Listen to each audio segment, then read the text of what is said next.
Sinimulan na ni Cotabato City Mayor Bruce Matabalaw ang proseso para malinis ang city government ng mga tatamad-tamad na kawani.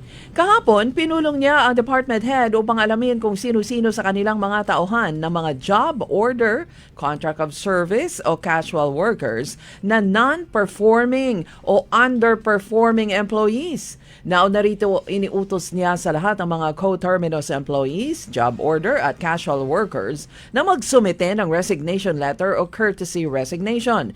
Layunin nito na mabatid sa tulong ng mga department head kung sino ang mga kawani na tama naman ang sweldo pero hindi umaayon sa direksyon ng pagbabago at tamang serbisyo. Ayon kay Matabalaw, hindi na palaragpasin ngayong taon ang mga kawani na hindi ginagampanan ng maayos ang kanilang tungkulin.